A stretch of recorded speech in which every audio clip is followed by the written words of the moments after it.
کہ اگر وہ منقول الیہ شخص وہ بھی ایمان رکھتا ہے اس کے سبب ہونے پر تو ہی نازن معاملہ کیا جائے گا مال منقول اجماع منقول کے ساتھ معاملہ کیا جائے گا. کون سا معاملہ کیا جائے گا؟ معاملہ تال محصل اجماع محصل والا معاملہ کیا جائے گا. بھائی اجماع محصل والا معاملہ کیا جائے گا کس بات میں؟ فی الالتزام بے مسبب ہی مسبب کے التزام میں. مسبب سے مراد کیا ہے؟ کشف رائے یا رائے الامام. رائے الامام کو مسبب کہتے ہیں. امام کی رائے کے التزام میں امام کی رائے کے التزام میں اس کو مسبب والا اس کے ساتھ معاملہ کیا جائے گا. یعنی جس طرح اجماع محصل میں ہم اس کو حجت مانتے ہوئے اجماع محصل کے ذریعے امام کی رائے کو کشف کرتے ہیں امام کی رائے کا التزام دیتے ہیں یہاں بھی ہم اس کو محصل کا درجہ دیں گے اور امام کی رائے کے ساتھ التزام کریں گے جس امام کی رائے کے لیے ہم نے اس کو سبب مانا ہے. محصل کا کیوں درجہ دیں گے؟ کیونکہ امام کی رائے تک ناقل جو پہنچا ہے منقول الیہ شخص جو پہنچا ہے وہ منقول ہونے کی وجہ سے نہیں بلکہ اس کو سبب کے طور پہ استعمال کرنے کی وجہ سے پہنچا ہے. یعنی دونوں ناقل اور منقول الیہ کا جو سبب ہے وہ حصی ہوگا. سبب حصی ہے. آسان سبب حصی ہے مسبب غیر حصی ہے. اچھا معاملہ کریں گے فی الالتزام بے مسبب ہی یعنی اس اجماع کا جو مسبب ہے اس سبب کا جو مسبب ہے اس مسبب کے التزام میں محصل والا التزام کریں گے. مسبب ہی کی ضمیر محصل کی طرف جا رہی ہے یعنی محصل اجماع محصل کا جو مسبب ہوتا ہے اس مسبب کے ساتھ جو التزام کرتے ہیں وہی ہم التزام کریں گے اس کے مسبب کے ساتھ. بے بیانیہ ہے اس مسبب کو بیان کرتی ہے. وہ مسبب کیا ہے بھائی؟ بے احکام میں ہی امام کے احکام ہیں یا اس کے آثار ہیں اس مسبب کے. ہی کی ضمیر مسبب اجماع کی طرف جائے یعنی اجماع کے جو احکام ہیں یا اس اجماع محصل کے آثار ہیں ان کا التزام کریں گے. یعنی محصل سے اشارہ کر رہا ہے حصی کی طرف دونوں یعنی سبب اور مسبب دونوں حصی ہوں گے. اجماع حصی اگر سبب بنے امام کی رائے تک پہنچنے کا ٹھیک اور امام کی رائے جس تک پہنچے ہیں اجماع حصی کے ذریعے وہ مثلا کیا ہے؟ غیر حصی. وہی معاملہ کریں گے اس اجماع کے ساتھ کہ اس کے مسبب کو ہم تسلیم کریں گے اور اس کے جو احکام ہیں مسبب کے طور پہ سامنے آ رہے ہیں ان احکام کو ہم تسلیم کریں گے. جو آثار بطور مسبب لازم آ رہے ہیں ان آثار کو التزام دیں گے. وَأَمَّا إِذَا كَانَ نَقْلُهُ لِلْمُسَبَّبِ. اور یہ اشارہ ہے دوسری صورت کی طرف. کس دوسری صورت کی طرف؟ کہ نقل کیا گیا ہے فقط سبب کو. اب بار بار مجھے دہرانے پہ مجبور نہ کریں. نقل کیا گیا ہے فقط سبب کو لیکن منقول الیہ شخص اس کے سبب ہونے کو تسلیم نہیں کرتا ہے. وَأَمَّا إِذَا كَانَ نَقْلُهُ لِلْمُسَبَّبِ لَا عَنْ حِسٍّ. مسبب کو وہ نقل کرے لا عن حس لیکن حس کے طریقے پہ نقل نہ کرے. کیا مطلب ہے اس بات کا؟ مسبب کو نقل کرے لا عن حس لیکن حس کے طریقے پہ نقل نہ کرے. لطف اور کہنا یہ چاہتا ہے کہ اس نے جو سبب نقل کیا ہے ناقل نے جو سبب نقل کیا ہے ناقل کی نظر میں وہ سبب معصوم کی رائے تک پہنچنے کے لیے سبب بنتا ہے مگر جو شخص منقول الیہ ہے اس کی نظر میں یہ سبب نہیں بن رہا. جب اس کی نظر میں سبب نہیں بن رہا تو سبب کو چونکہ وہ یہ تسلیم نہیں کرتا جب سبب کو تسلیم نہیں کرتا تو اب جس شے کے لیے جس مسبب کے لیے ناقل اس کو سبب سمجھتا ہے اس کو سمجھ تو آ جائے گی کہ فلاں شے کے لیے اس کو وہ سبب بنا رہا ہے.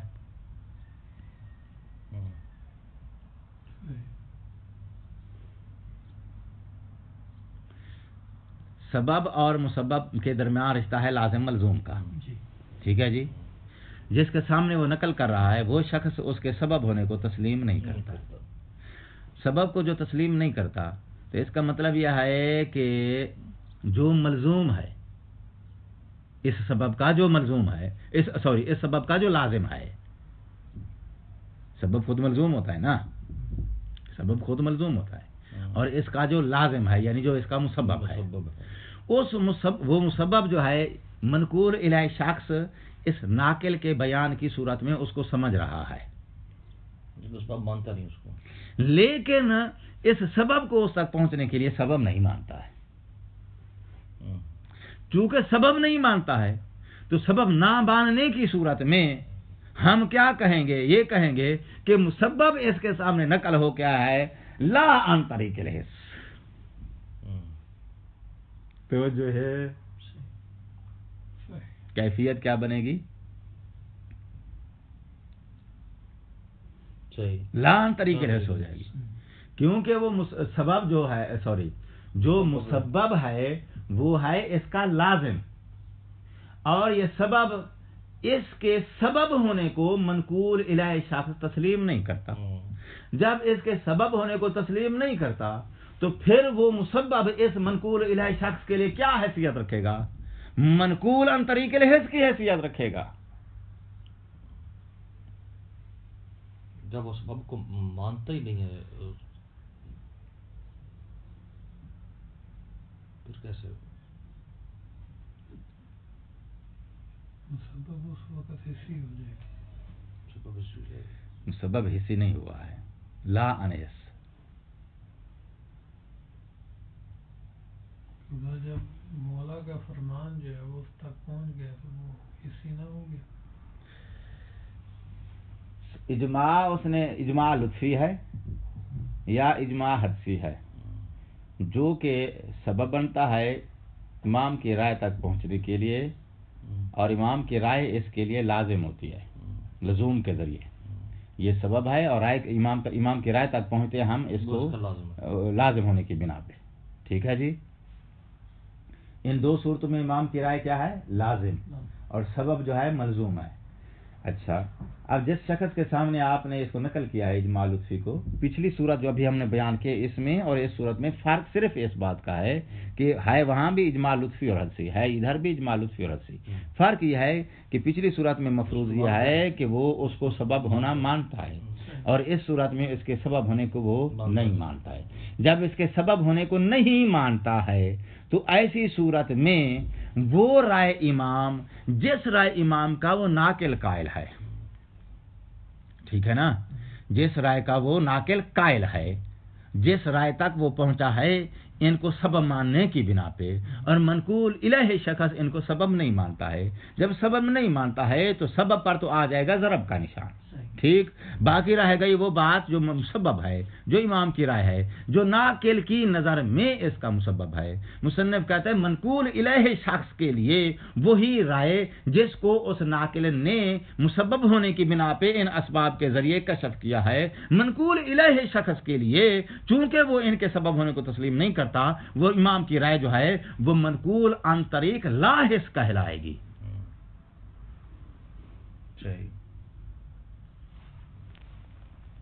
وہ عن طریق لاحظ کہلائے گی. بھئی کیا مطلب ہے اس بات کا؟ کہتے ہیں مطلب یہ ہے کہ بھئی لاحظ سے مراد حدسی ہے. لاحظ سے مراد کیا؟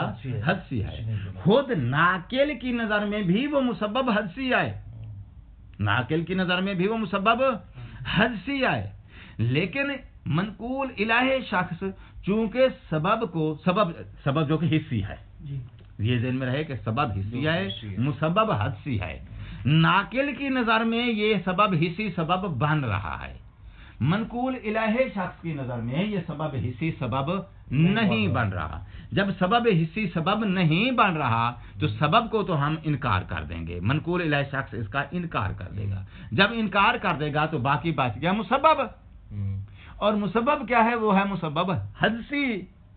ٹھیک، تو مسبب حدسی جو ہے، کہتے ہیں اس مسبب حدسی اس کو تسلیم ہم نہیں کریں گے. کیوں نہیں کریں گے؟ کہتا ہے کیونکہ توجہ، کیونکہ وہ ادلہ جو خبر واحد کی حجیت کو پروف کرتی ہیں وہ اس اکیلے مسبب حدسی کو شامل نہیں آئے.